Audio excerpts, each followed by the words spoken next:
Oke guys, ketemu lagi sama Kang Betot. Untuk kesempatan kali ini di hari puasa bulan suci Ramadan yang kedua ini, Kang Betot akan kedatangan tamu atau narasumber yang memang dia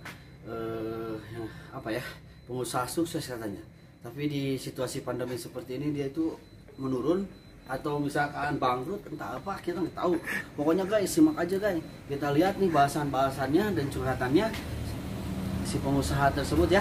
Oke guys, come on, check it out.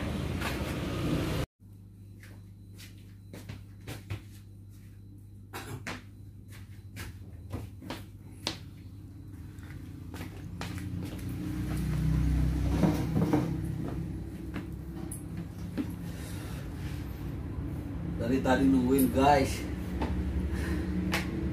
dia ketakutan Mang Betotnya nggak datang, soalnya kameramen dari tadi nelpon terus-terusan nggak keangkat, nggak keliat.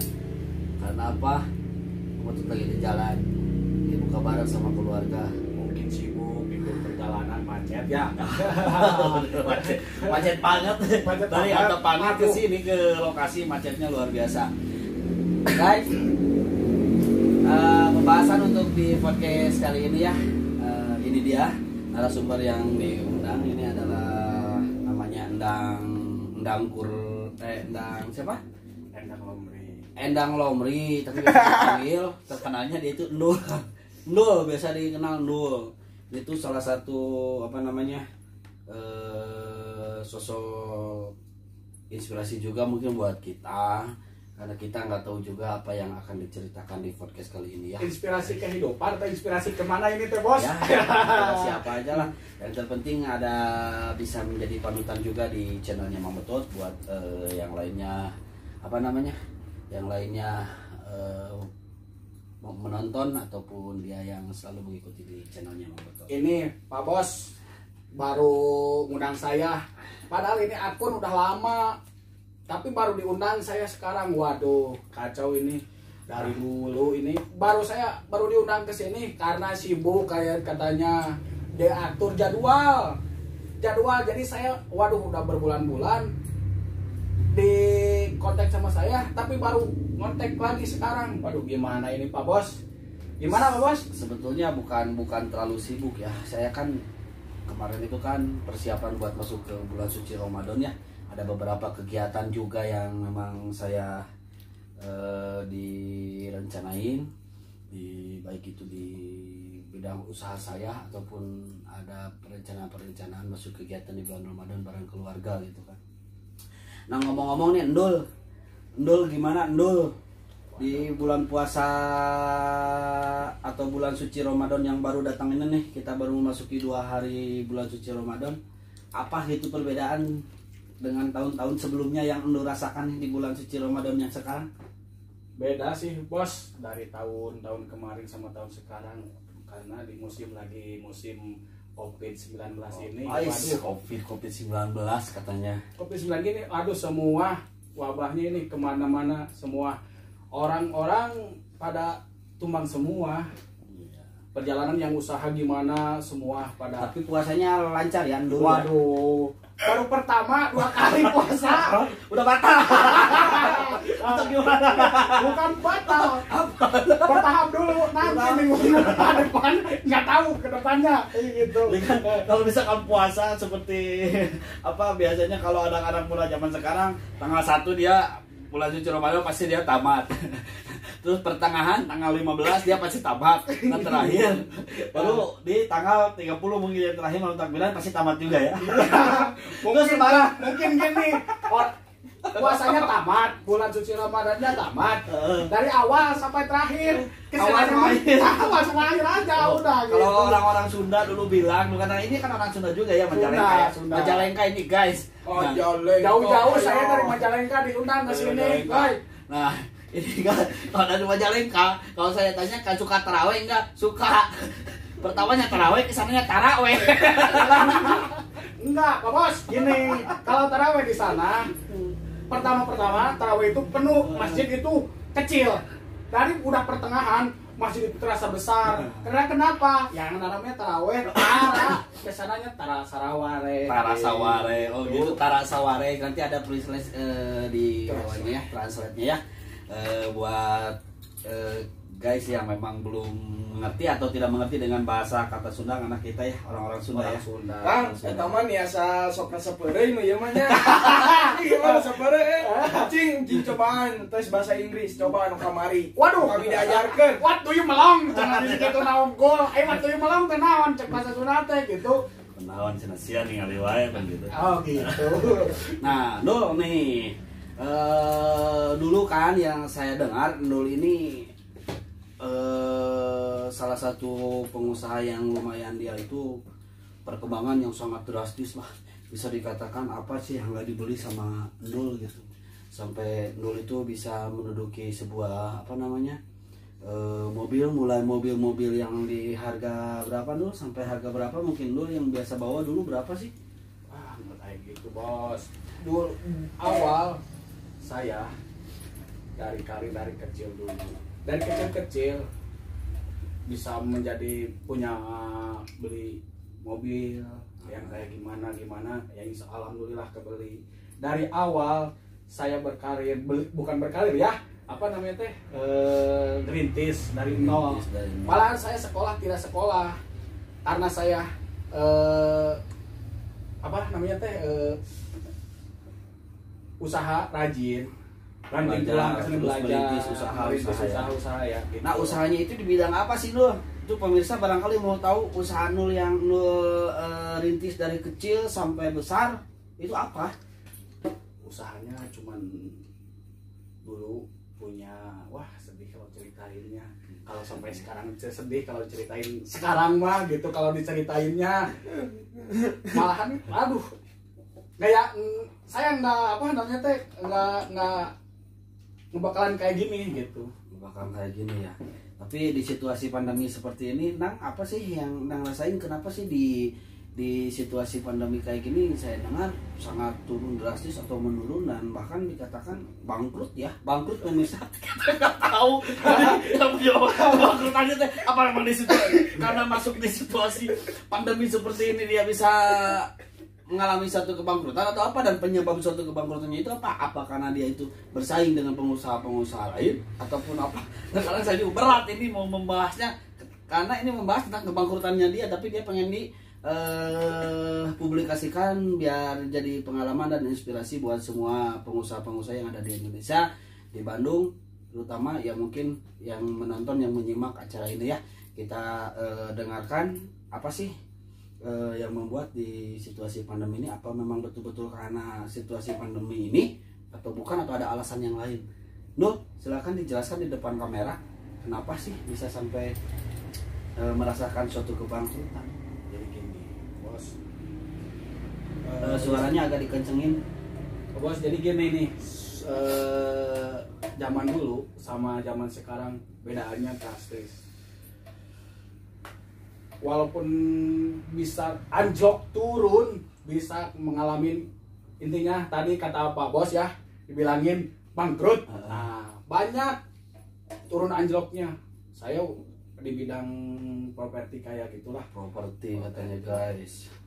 Properti itu di mana-mana saya dulu.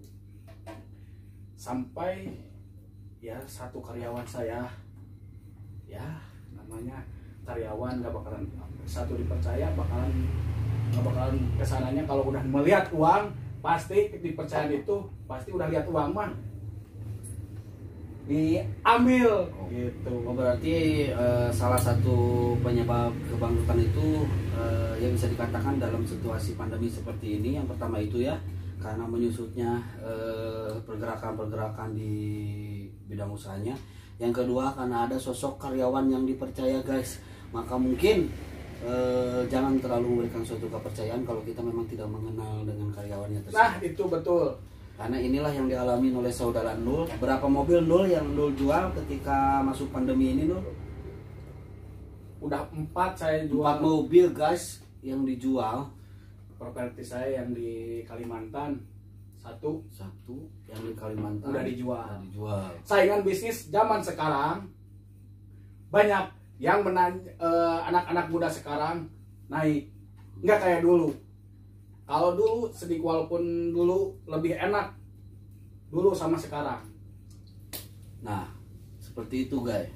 Satu di Kalimantan, keduanya di Bali, ketiga itu ada di Aceh kena dulu tsunami. Oh.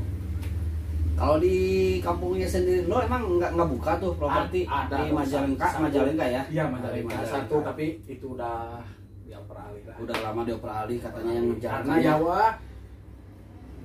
ke apa namanya teh, kalau banyak ya intinya ke sana ke sini uang ya udah puing ke bayar karyawan. Tapi masih dijalankan sama saudara ya? Masih. Sama saudara, jadi dioperalihkan kepada saudaranya tadinya atau saudara jauhnya, kita nggak tahu guys ya. Yang paling terpenting yang jelas yaitulah kegagalan yang ya mulai oleh saudara Ndul anjloknya. itu mulai anjloknya di pandemi ini karena Pandemi ada ini, betul. salah satu karyawan yang dipercaya tapi Ya. dia tidak amanah ya. Amanah. Nah itu guys, hati-hati guys, jika semua pemirsa yang menonton dan menyimak di channelnya Kang Betot ini, berhati-hatilah, waspada dengan karyawan-karyawan yang kita dianggap percaya ternyata dia menusuk. Dia itu duri ya, virus kalau di penyakit itu. Dia itu kan akan menjalar kepada karyawan-karyawan yang lainnya, maka hati-hati. Nah, terus ketika mengalami suatu kebangkrutan, apa yang Ndul sendiri lakuin? Apakah Ndul berusaha untuk membangun kembali usaha yang sudah dijalankan, atau misalkan Ndul mau beralih usaha yang lain, atau apa yang dilakukan Ndul selama pandemi ini? Nah, ke satu itu udah dari dulu properti itu ya, mungkin kedepannya akan dirintisin lagi. Rintis lagi dari nol, mulai lagi dari nol, merangkak lagi ya. Lagi. Guys, dia mau merangkak lagi, berusaha semaksimal mungkin sampai titik taraf penghabisan mungkin. Dia akan mencoba untuk merintis kembali dari nol. Ya mulai untuk unlocknya drop banget sama saya sendiri ya, drop itu semua habis semua yang ada gitu. Emang betul merasakan anjloknya bidang usaha itu, anjlok benar-benar pasti merasakan kepada kalian. Kalau usaha udah habis semua pasti drop ke diri kita. Mau usaha gimana pasti ada pengen rasa gimana, kepikiran pengennya ya, mungkin ada rasa bunuh diri ya, pasti ada kepikirannya kayak gitu. Stres ya, kan? stres. Tapi yang kita lihat ya masih seger ya. Nul ini masih seger, tapi ya dia memberikan inspirasi juga buat kita, buat salah satu contoh gitu kan. Dalam satu perusahaan itu baik kecil ataupun besar, kita harus tetap waspada dan berhati-hati.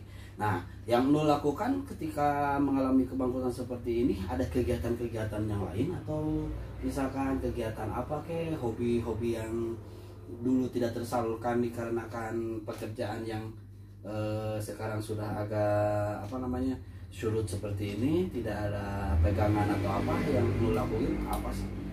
Ya sehari-hari sekarang berjalannya hobian saya mancing. Oh mancing. Hobian saya mancing. Suka mancing di mana itu Nul? Waduh, mancingnya di mana-mana, ada di Saguling ya. Saguling tuh. Cirata tuh. Saguling, Cirata. Seharian-sehariannya kayak gitu.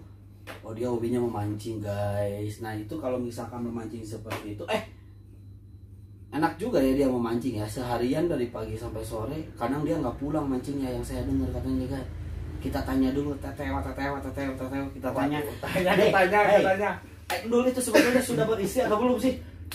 Oh enggak, saya belum. Oh belum, masih Belum, bujangan guys nih, barangkali pemirsa yang menonton atau kenapa yang berminat nih sedang mencarikan jodoh juga nih buat Ndul nih. Kalau ada yang berminat buat merintis usahanya, biar ada yang memantau katanya. Syukur-syukur Allah Subhanahu wa taala menemukan jodoh ketika masuk di channelnya Mang Betot. Amin ya Allah. Dan menemukan tulang rusuk yang sesungguhnya Amin, buat Ndul ya. Amin Pak Bos, amin. Nah gitu Nul.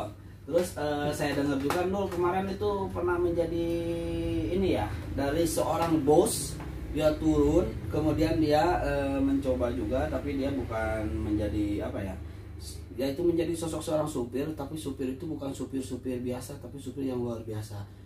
Yang saya dengar itu Nul itu pernah menjadi supir pribadinya komisaris itu.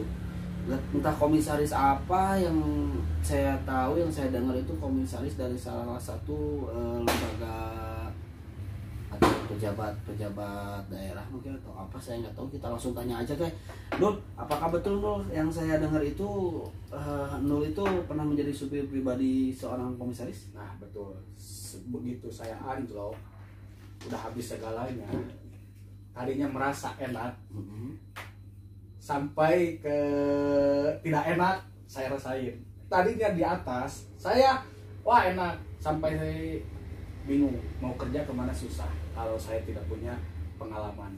Cuman pengalaman yaitu di bidang supir. Ya dari itu ada saya mengelamar-lamar ke sana ke sini, ternyata tidak ada yang percaya. Nah begitu ada yang mengajak saya, teman saya mengajak ke saya, emang betul jadi supir pribadi. Sampai sekarang lah alhamdulillah masih itu sampai berjalan. sekarang masih berjalan. Cuman di situasi pandemi kayak gini yang katanya banyak waktu luang karena apa ya, ketika dia ditelepon aja atau dibutuhkan baru dia siaga untuk siap antar jemput. Nah Nul, komisarisnya itu komisaris di bidang apa sih, lembaga apa sih si bos yang sekarang mempekerjakan sebagai supir itu? Di Telkom. Oh, di Garuda Telkom. itu Geraha Merah Putih. Telkom guys, Geraha Merah Putih, salah satu pejabat dari Telkom, katanya telekomunikasi ya, komunikasi Garuda Merah Putih guys. Nah rasa sendu, rasa sedih yang Andul rasakan juga, mungkin kita juga ya turut berprihatin di situasi pandemi seperti ini. Mudah-mudahan masuknya di bulan suci Ramadan ini ada beberapa rezeki yang tidak terduga buat Amin. Nul, Oh amin. ataupun Nul bisa merintis lagi Amin. usahanya dan membangun lagi dari kecil sampai menjadi mungkin lebih besar dari yang kemarin. Amin. Kita nggak tahu gaya, setiap milik atau rezeki manusia itu hanya Allah yang tahu. Betul, hanya Allah yang ini. Hanya Allah. Nah yang tahu. ini kalau kita sudah di atas jangan lupalah orang yang di bawah. Kita sering sedekah, walaupun ngasih sedikit ceceran pun, walaupun itu di banyak rezeki itu ada titipan buat yang membutuhkan. Jadi kita itu jangan melupakan orang-orang yang lagi kesusahan ya. Ya. Nah intinya itu, kalau kita udah punya rezeki lebih misalkannya, itu jangan lupa sedekahkan, Sisihkan, sedekahkan. gitu. Nah itu guys, luar biasa ya sosok pengusaha yang tengah menjadi bos, sekarang dia menjadi salah satu supir pribadi. Apa sih, kenapa harus jadi supir gitu? Kenapa nggak coba melama bergabung dengan perusahaan-perusahaan properti yang lain, ataupun Nul selain supir itu kan apa namanya, ya adalah karena dia itu punya pengalaman atau skill, kemampuan, makanya dia menjadi bisa membangun perusahaan dari kecil sampai besar. Itu kan berarti pengalaman-pengalaman yang sangat luar biasa. Skill, kemampuan yang dia punya itu kan baik itu dari promosinya, pengiklanannya, ataupun dia mengajak masyarakat, membimbing para karyawan yang di bawahnya seperti apa sehingga bisa menjadi besar gitu propertinya. Nah yang saya heran, kenapa harus jadi supir gitu? Kenapa nggak bergabung dengan perusahaan-perusahaan properti yang lain ataupun menjadi sosok seorang konsultan, itu lebih baik. Jadi gini sebenarnya, bukan nggak mau ya. Kita itu emang harus punya skill ya, punya otak yang bagus. Emang saya lagi berjalan sama yang lain-lain, di mana-mana ada ikutan. Bukannya nggak mau ngelamar, karena di posisi sekarang dari nol, dari mulai ada COVID-19 ini susah. Orang-orang di mana minta kerjaan susah. Kebanyakan malahan yang udah kerja juga malahan di PHK kan, betul? Nah itu makanya saya ngalah sana ke sini daripada capek sendiri ngabisin uang. Intinya habis uang itu lamaran kerja itu bukan apa namanya teh, bukan dari itu harus ada uang beli kan. Nah udah masuk ke situ diabaikan pasti kan. Itu guys, tadi awalnya dia mau diajak podcast sama saya, dia itu banyak alasan. Katanya nanti nggak ada waktu, nggak ada apa. Dia itu nggak bisa ngomong, nggak bisa ngobrol, nggak bisa apa kalau di depan kamera. Ternyata dia capetang ya, dengan lantang dia ngobrolnya. Aduh, inilah ini. Gimana Pak Bos? Sekarang ini baru ketemu lagi sama saya. Enggak, Aduh. sebentar dulu. Nih, ini satu lagi nih. Satu lagi yang menjadi bahan pertanyaan dari saya itu. Dari keluarga Nul sendiri, baik itu orang tua, sosok seorang ayah ataupun seorang ibu, atau adik, mungkin kalau ada adik atau kakak, mungkin kalau ada kakak juga. Apa sih ada masukan-masukan dari kedua orang tua atau keluarga terdekat dari Nul ketika Nul merasakan suatu kebangkrutan atau surutnya dari suatu perusahaan itu menjadi ya seperti ini gitu? Apakah ada masukan-masukan dari keluarga Nul sendiri atau di keluarga sekitaran lah? Nah gini Pak Bos, saya cuma 2 bersaudara, Mm-mm. semuanya laki-laki. Saya sama adik saya. Ya. Nah untuk menyemangatin orang tua itu benar-benar jangan sampai orang tua itu benar mengatakan apa yang dia katakan. Walaupun orang tua marah ke kita, berarti itu ada alasan. Walaupun saya anjlok, benar-benar orang tua hanya cuman menyemangati, tidak ada sedih sama sekali. Hanya itulah harta titipan dari Yang Maha Kuasa. Amin. Mati itu harta tidak akan dibawa mati, betul nggak? Betul. Nah ini ya salah satu hal yang memang di luar logika ya. Di luar logika masih bisa mengatakan bahwa harta itu tidak dibawa mati, katanya guys. Sosok seorang Nul ini bisa mengatakan bahwa harta itu tidak dibawa mati. Itu memang betul. Makanya dengan tegar, walaupun perusahaan hancur dibawa atau gara-gara kepercayaan yang tidak teramanah, tapi dia tetap tegar, dia tetap bersikeras, tetap Ini semangat. Bos, walaupun orang kita udah di atas anjlok, orang pasti berkata gimana, orang jangan didengerin. Tuh. Hanya orang tua, saudara, adik yang menyemangati. Nah itu guys, jangan didengar katanya, karena itu adalah sebuah cambukan ya, cambukan buat kita. Kadang yang namanya hinaan ataupun obrolan negatif tentang penilaian orang-orang terhadap Nul dia abaikan, karena bukan itu hanya dibuat sebagai cambukan atau motivasi buat Nul sendiri ya, motivasi ingin berkembang yang jauh lebih besar. Cemoohan itu untuk membangkitkan diri kita sendiri. Nah itu ini Nul nih, Itu untuk apa Nul? membangkitkan lagi, bukan melemahkan kita. Nah. Cemoohan, omongan orang lain itu motivasi dari dia buat bangkit diri, lagi. bangkit lagi Sampai kita besar lagi. mantap ini ya. Kalau gini nih, waktu dulu lagi di atas, yang tadinya bukan saudara bisa jadi saudara karena dia ingin dekat.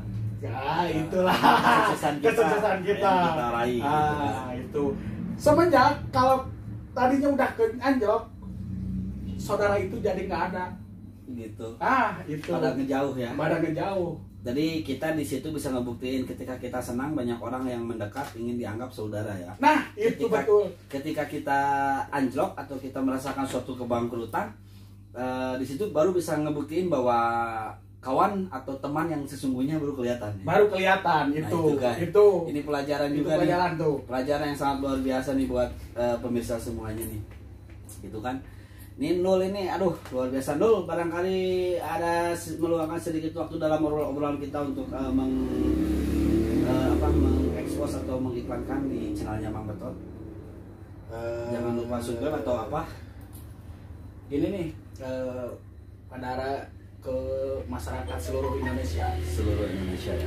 ke mancanegara lah intinya, tolonglah subscribe itu gratis. Nah, subscribe itu gratis. Jangan guys. di skip iklannya, Nah, tonton terus, nggak bakalan rugi, betul tidak? betul. Subscribe, komen, dan like, and share ya, and share. di Channel? channelnya Kang Betot. Channel Kang Beto Channel katanya Itu. di Kang Beto Channel ini jangan lupa di share, kemudian dinyalakan loncengnya ya. Ya, Pak Bos, ini luar biasa. Saya ini kenal dari Pak Bos ini udah lama gitu. Lama banget ya. Lama banget kita ini. Tapi lama gak ketemu ya. Udah lama nggak ketemu ini. Baru ketemu lagi karena susah dihubungi. Emang saya juga mungkin lagi katanya lagi sedih lah, mungkin susah saya cari kesana kesini. Baru saya balas emang sih sebenarnya dari WA-nya. Baru saya datang dari jauh-jauh lah dari Majalengka ke Bandung sini. Di ini tuh di mana, Pak Bos? Ini Adanya tuh di Bandung Timur ya. Bandung Timur. Nah, ini nih, gini nih, Pak Bos. Halo semuanya, saudara-saudara yang ada di mancanegara nih. Kalau mau potong rambut, datang aja lah ke Cisaranten ya, Pak Bos. Cisaranten bukan ini teh. Ya, Cisaranten Kulon Cisaranten, ya. Kulon. Tepatnya di Jalan Cisaranten Kulon, Cisaranten Kulon. 113 Arjamanik, Nah, Bandung. itu betul, Pak Bos. Terus banyak minuman. Kalau mau datang ke sini, Endorse. waduh, endorse Ya, ini endorse, enaknya, Bos. endorse minuman yang Kang Betot jual ini, guys. Ini boba banyak bermacam-macam. Kalau mau ke sini udah mau sambil nongkrong enak, sambil karaokean. Aduh, enak saya datang ke sini udah enak nih. Boba sambil mau potong, karaokean dulu. Waduh, mantap. Pak Bos, mantep ini. Suasananya kayak gimana lah? Tempat karaoke walau gitu. Iya, sama belajar juga untuk merintis sebuah usaha kecil. Dari kecil kita menjadi besar, nggak mungkin dari besar ya. Kita menjadi lebih besar lah. Pasti kita melangkah dari tangga yang ke-1, ke-2, ke-3, ke-4 baru kita bisa naik ke puncak. Gini Pak Bos, ini kok bisa jadi gini? Dulu bidangnya kan dulu bukan yang gini Pak Bos. Ketemu sama saya Pak Bos, bisa wah ternyata jadi ada barbar gini. Bingung Dulu saya kan- kalau kayak gini. Ini yang menjadi narasumber itu saya atau dia yang Kita balikin ya Bos, jangan saya aja. Balik ini kembali. Ya, saya melihat orang lain. Saya lihat nge-like di YouTube-nya di mana-mana yang jadi narasumber kan tamunya kita balikin. Ini bosnya kita sekarang tanya gimana kawan-kawan, mau tanya bidang usahanya atau gimana nih. Kayaknya belum waktunya ya. Oh, Kang kayaknya Betot di belum waktunya, podcast katanya. kali ini masih tetap ada beberapa hal juga yang emang belum tersampaikan juga. Waduh, belum tersampaikan cara katanya tuh. Karena kita juga selalu belajar dari pengalaman ya, dari pengalaman orang kita belajar sehingga kita lebih berpikir bagaimana cara kita untuk merintis suatu usaha. Ya Jangan lebih kehidupan ya, Bos, ya. Ya iya, lebih apa namanya, lebih tertib gitu kan, dan lebih mudah, terus lebih bisa menyaring setiap perusahaan atau usaha kecil yang kita rintis ingin menjadi besar itu seperti apa. Jadi kita jangan terlalu percaya kepada salah satu karyawan yang memang kita belum tahu, guys. Betul. Belum tahu, guys. Inilah salah satu korbannya. Dia itu dalam 1 tahun ini selama pandemi dia sampai menjual 4 mobil, guys. 4 mobil itu bukan dengan, kalau buat saya pribadi bukan dengan jumlah uang yang sedikit. Nah, Itu lumayan luar jangan biasa. bersedih lah. Itu Jangan mah bersedih. titipan, Nah. hanya titipan dari Allah sebenarnya. Nah, itu. Itu biarin aja. Yang hilang mau biarin, kita ngeritis lagi dari nol. Itu ya. Iya, betul. Biasanya kalau orang yang selalu merasa memiliki itu pasti akan Iya, mengalami betul. suatu kehilangan. Mungkin ada yang sebagian kayak saya gini, jangan bersedih, semangat, berjuang. Hidup itu masih panjang, kehidupan kita itu sebelum dipanggil ya, betul. Sebelum dipanggil. Ini ya, Pak. Dipanggil usaha tuh.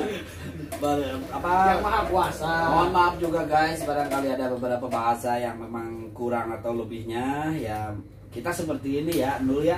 Kita berkawan lama dan baru ketemu lagi juga, ini udah beberapa tahun. Kebetulan ini kan di suasana masuk bulan suci Ramadan juga. Bang Nul, barangkali ada yang mau disampaikan juga sama pemirsa di bulan suci Ramadan ini, hal-hal yang positifnya boleh. Ya, kalau di bulan suci Ramadan itu jangan melupakan ibadah bersembahyang ke Yang Maha Kuasa itu. Kalau yang lagi menjalankan, yang senasib sama saya. Senasib sama Saya nasib sama saya. Ibadah terus jangan melupakan sholat 5 waktunya. Nah, itulah saya gitu. Sholat 5 waktu juga. Tah ka para pemuda yeuna sok naraon. Nah, Ya, mungkin Kasih wejangan lah. kasih wejangan buat para pemuda-pemuda. Nah, buat para pemuda-pemudi Spesial. di seluruh mancanegara dan di negara inilah, Khususnya Bandung. khususnya Jawa Barat nih. Buat para pemuda, jangan lupa semangat. Semangat naon lah. Semangat Jangan bergaul di semangat. hal yang positif ya. Nah, itu Bukan semangat bergaul di hal yang negatif ya. mungkin saya lagi blong gini lah. Lagi mungkin. belum. Mungkin Karena banyak juga pemuda-pemudi atau di kalangan remaja saat ini itu banyak yang menjadi gaul. Nah. Tapi mereka itu ada yang menjadi korban gaul. gaul betul. Gitu kan? Korban gaul biasanya. Pengalaman saya makanya bisa anjir kayak gini. Hmm. Itu. Nah, Jangan sampai guys, jangan sampai barangkali ada beberapa Yang benar. penonton ataupun yang selalu memantau di channelnya Mang Betot itu, hati-hati jika mempunyai satu perusahaan baik itu kecil ataupun besar, ketika kita mempercayai sosok seorang karyawan yang memang kita nggak kenal, hati-hati, kita harus waspada karena jangan sampai apa yang dialami oleh saudara Nul kita, Nul ini yang saudara kita alamin bisa terjadi pada kalian semua guys. Oke, itu saran dan pesan-pesan yang Kang Betot sampaikan kepada semua pemirsa di channel Kang Betot ini. Mungkin juga apa ya, ada beberapa pembahasan yang lainnya lagi atau tidak, mau ditutup atau mau masih lanjut sama ini nih endolnya nih. Barangkali ada nanti pulang ke rumah dia ada yang mau dipertanyakan lagi atau mau diobrolin lagi tidak tersampaikan di kamera kita. kita lanjut lagi nantilah kalau ini. Sekarang saya bukannya nggak mau lanjut. Ada urusan lagi, ada urusan lagi yang harus saya ini kejar ini. Oh, dia ada urusan lagi yang mau dia Ini, kejar katanya. aduh, saya sebenarnya kesini teh harus disuruh-suruh bener. Tadinya mau pergi langsung disuruh gini, langsung ayo kita ceritain katanya. Bos, Dia bercerita di channelnya Mang Betot katanya. Tapi memang saya kasih waktu dia itu 30 menit guys, 30 menit untuk di podcast kali ini berbincang-bincang bersama Nul. Tapi ini udah lebih dari 30 menit loh guys. Dia itu dapat bonus, katanya dia ada kejar jam tayang lagi katanya. Kejar jam tayang, Apalah, aduh. dia mau berangkat apa itu? Entah dia mau berangkat lagi mancing, ngusup atau apalah. Kita nggak Ya tahu. sehari-harian saya mancing, nantilah lihat di channel saya mungkin Oh. nanti. Apa channelnya boleh dipromosikan juga channelnya. Nang Nang CS. Oh, Nang CS. Katanya di channelnya Nang CS dia suka posting juga kalau dia lagi mancing atau kegiatan-kegiatan selama pandemi di COVID-19 ini. Dan memasuki bulan Ramadan, bulan suci Ramadan ini emang masih mancing juga. Mancing dari berangkat sore, Walaupun pulangnya hujan, sore. tetap Walaupun mancing. hujan tetap mancing di sana, enak mengadamkan pikiran. Kalau udah di situ pikiran udah blong, pikirannya ikan. Menang tuh saya ikan. Menang tuh ikan. Menang atau tidak menang itu mah cuman refreshing. Nah, kita tunggu guys di rumahnya Kang Betot. Kalau dia memancing lagi kita tunggu apakah dia dapat ikan atau tidak. Kalau dia dapat ikan dia akan mengirimkan Lanjut di part 2. beberapa ekor ikan buat dimasak. Oke. Makasih guys semuanya, pantau terus di channelnya Mang Betot karena masih ada di kegiatan podcast yang lainnya narasumber-narasumber yang Mang Betot akan undang ataupun narasumber yang dia memang meminta untuk podcast sama Mang Betot juga ya. Entah apa yang akan diceritakan, kita tahu selanjutnya next. Terima kasih. Assalamualaikum warahmatullahi wabarakatuh. Waalaikumsalam. Mantap.